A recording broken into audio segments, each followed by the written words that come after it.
నమస్తే, welcome to our channel. ఏదైతే అమరావతి మహిళలపైన దారుణమైన వ్యాఖ్యలు చేసిన A1 A2గా ఉన్న కృష్ణంరాజు అలాగే కొమ్మినేని శ్రీనివాసరావు గారిని అరెస్ట్ చేయడం జరిగింది. అలాగే కొమ్మినేని గారికి బెయిల్ ఇవ్వడం జరిగింది సుప్రీంకోర్టు. అలాగే ఈ అంశం పైన మనతో మాట్లాడడానికి ప్రస్తుతం మనతో పొలిటికల్ అనలిస్ట్ అడుసుమల్లి శ్రీనివాసరావు గారు ఉన్నారు. మాట్లాడే ప్రయత్నం చేద్దాం. నమస్తే అండి. నమస్కారం అండి. అయితే ఈ అమరావతి మహిళలపైన దారుణమైన వ్యాఖ్యలు అయితే జరిగినాయి. అలాగే కృష్ణంరాజు గారిని అరెస్ట్ చేయడం జరిగింది. అదే కొమ్మినేని గారికి ఇప్పుడు ప్రెసెంట్ సుప్రీంకోర్టు బెయిల్ ఇవ్వడం జరిగింది. అలాగే ఆంక్షలు పెట్టి మరీ ఇవ్వడం జరిగింది. ఎలా చూస్తారు దీన్ని? ఇప్పుడు కోర్టుల్లో జిల్లా కోర్టులు, తర్వాత మేజిస్ట్రేట్ కోర్టులు, తర్వాత హైకోర్టు, సుప్రీంకోర్టు ఇవన్నీ ఉంటాయండి. అవును.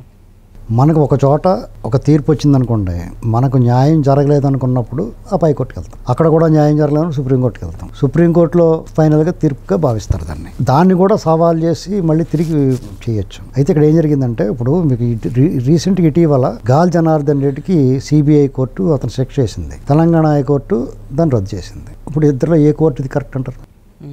కాబట్టి మీరు దీని గురించి వర్రీ అవ్వకూడదు. ఎప్పుడున్నాయి సాక్షి టీవీలోను, సాక్షి పత్రికలోను వచ్చిన దాన్ని పట్టుకుని టీడీపీ సోషల్ మీడియా దాన్ని తిప్పుకుంటూ ఉంటారు. అసలు యాక్చువల్గా ఏం జరిగిందంటే, అతను వాళ్ళు పరిగణనలో తీసుకున్నది ఏంటంటే, అతని వయసుని పరిగణనలో తీసుకున్నారు, అతని వృత్తిని పరిగణనలో తీసుకున్నారు. వాళ్ళు ఏంటంటే అక్కడికి వచ్చిన గెస్ట్ మాట్లాడిన దానికి మోడరేటర్కి ఏం సంబంధం ఉంటుంది అనేటువంటి దాని మీద తీసుకున్నారు. పూర్తి స్థాయిలో వాళ్ళకి సమయాభావం వల్ల కానీ, వాళ్ళకి వ్యతిరేకంగా వాదించి ఆర్గ్యుమెంట్ చేసి వాళ్ళు సరే వాళ్ళ అధిష్టానాల్లో వాళ్ళకి సంబంధించిన వదిలేండి అని చెప్పడం వల్ల కానీ వదిలేసి ఉండొచ్చు. లేదంటే అక్కడ ఏం జరిగింది, అతని వెహికల్ నవ్వులు అతను ఓటం అన్నీ చూపిస్తే సుప్రీంకోర్టు ఇంకా డబుల్ వేసేయమంటారు.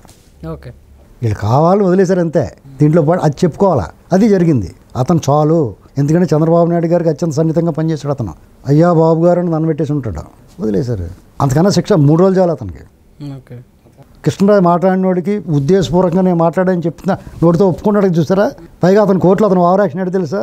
జడ్జీలు అడుగుతారు, న్యాయమూర్తులు చాలా పద్ధతిగా అడుగుతారు, మిమ్మల్ని ఏమైనా ఇబ్బంది పెట్టారా, అరెస్ట్ అప్పుడు మిమ్మల్ని ఏమైనా చేశారా, మీ పట్ల రూడ్గా వ్యవహరించారా, రాంగ్ హ్యాండ్లింగ్ చేశారా, మీ వాళ్ళకి నోటీస్ ఇచ్చారా, మీ వాళ్ళకి ఇన్ఫార్మ్ చేశారా, ఇవన్నీ రొటీన్గా పోలీసులు నిర్వర్తించాల్సినవన్నీ కూడా జడ్జి గారు అడుగుతాడు. అడిగినప్పుడు మిమ్మల్ని ఏమైనా హింసించారా అంటే ఎస్ ఆర్ నో చెప్పాలా. వాళ్ళు చాలా బాగా చూస్తున్నారండి, దాంట్లో కాపీ కూడా ఇప్పించారండి, ఇలాంటి మాట మాట్లాడకూడదు. అతను కృష్ణరాజు ఓవర్ యాక్షన్, నన్ను చాలా బాగా చూశారండి, చాలా బేసిక్గా చూశారండి, మహారాజులో చూశారండి అని చెప్పాడంట. నేను ఏం చేయమని ఈపుకోకమంటే ఈపీకోకు, ఎక్కడో ఏలెట్టుకోకని చెప్పారు అడిగారు జడ్జి గారు. బుద్ధి సురేష్ బాబు గారు జడ్జి గారు మంచి 2 మోపులు గడ్డెట్టాడు వాళ్ళకి. ఇవన్నీ రావు సాక్షులు ఉన్నాయి, అర్థమైందా? కాబట్టి జరిగింది అది. ఈ కేసులు ఏదైనా సరే చంద్రబాబు నాయుడు గారు ఇప్పుడు సుప్రీంకోర్టు ఇవాళ కోర్టులో కోర్టుకి జడ్జికి ఒక్కొక్క వాళ్ళ తరహా ఉంటుంది. వాళ్ళ కోణం ఆలోచించే కోణం ఒకలాగా ఉంటుంది.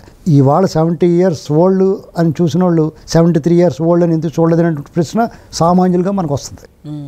మనకు ఆ అనుమానం, ఆ ప్రశ్న మనకు రావడం, ఉత్పన్నం అవడంలో తప్పు పట్టకూడదు ఎవరన్నా. ఇదేంటండి మరి 70 ఏళ్ళు కాదు ఎందుకు అరెస్ట్ చేయారు అన్నారు, మరి 73 ఏళ్ళు ఎందుకు అరెస్ట్ చేయారండి అంటారు మా ఊరోడే. మరి ఏం చెప్పాలి దానికి ఎవరు సమాధానం చెప్తారు?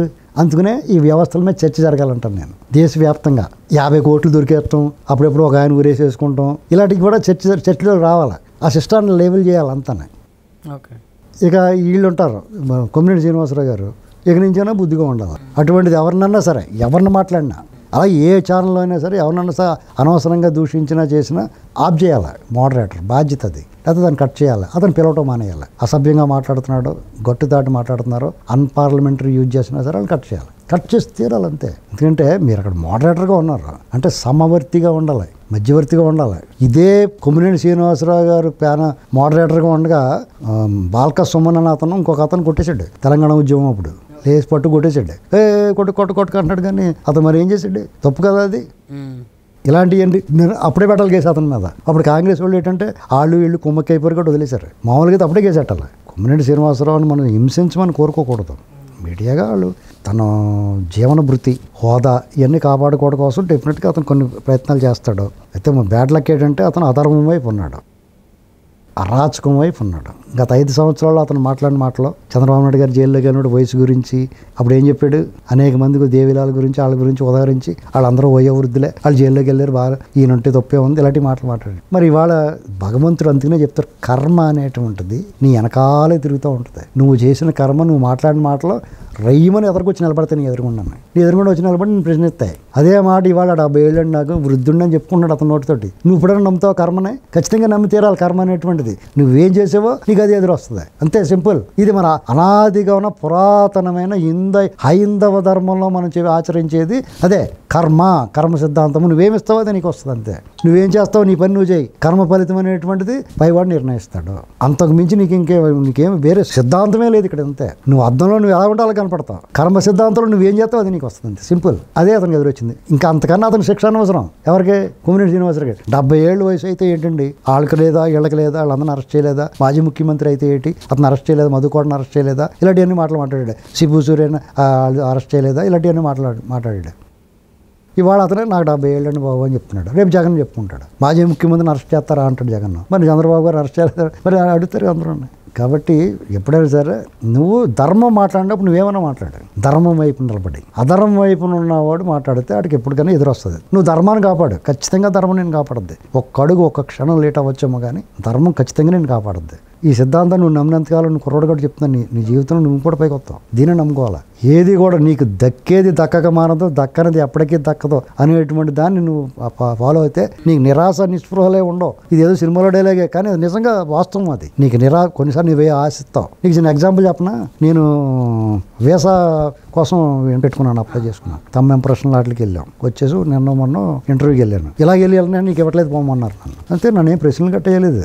వాళ్ళు ఇవ్వకూడదు అనుకున్నారు, ఇవ్వలేదు, అంతే. దానికి ఎక్కువ బాధపడు అయ్యో నెడితే కూర్చుంటాం ఏంటి. కాబట్టి ఏదైనా సరే ఇప్పుడు దక్కిది ఉందనుకో ఎప్పటికైనా దక్కుద్ది. మనకు దక్కాలని రాసిలేదనుకో నువ్వు ఎంత గిల్లుకున్న పిల్లి మొగ్గలేని రాదు. దాన్ని ఒకటి నమ్మితే చాలు. ఈ జగన్మోహన్ రెడ్డికి అది తెలియక, ఎందుకంటే జనాలు నాడి ఇంత దారుణంగా ప్రజలు వ్యతిరేకత చూపించారంటే ఏం జరిగిందిరా. ఇప్పుడు దూకుడు సినిమాలో ఇద్దరు ఉంటారు, కోట శ్రీనివాసరావు కొడుకులు. ఏంట్రా ఏం జరిగిందిరా అంటాడు. అలాగా ఆలోచించుకోవాలి కదా. వాళ్ళు విలన్స్ అయ్యి చదువులేని వాళ్ళు నిశానీగాళ్ళు అంటాడు ఎవరో కోట శ్రీనివాసరావు. వాళ్ళే ఆలోచించారు ఏం జరిగిందిరా బాబు అని. మరి ఇతను కూడా అనుకోవాలి కదా, మనం ఏం చేసాం, బటన్ నొక్కేమన్నాం, ప్రజలు ఎందుకు మనకు రివర్స్ అయ్యారు, మనం చేసిన అరాచకాలు. అతను అరాచకం అనుకోలేదు కానీ ప్రజలు అనుకున్నారంటే ఏం జరిగింది ఏంటని నలుగురిని కూర్చోబెట్టి శుభ్రంగా భోజనం పెట్టి అలాగే వేసంకాలంలో అయితే మామిడి పండు కూడా పెట్టి అడగాల ఏం జరిగిందిరా బాబు అని. వాళ్ళు చెప్పలేదు, వీడు ఉండవు అనకుండా తను చేసింది మళ్ళీ 2.0 అన్నాడు. 1.0 దోలు తీరిపోయింది అనుకుంటుంటే 2.0 చూపిస్తారన్నాడు. అప్పుడు వీళ్ళు ఏమనుకుంటారు, ఓవర్ నాయన వీడు 11 ఇచ్చి తప్పు చేసారా బాబు, ఓటు కూడా ఇవ్వకూడదు అనుకుంటారు అనుకోరా. ఇప్పుడు నీ దగ్గర 100 రూపాయలు తీసుకుని అవి నేను 30 రూపాయలు పెట్టేసి నీకు ఎంత బాధలో ఉన్నా సోడా కూడా ఇప్పించకుండా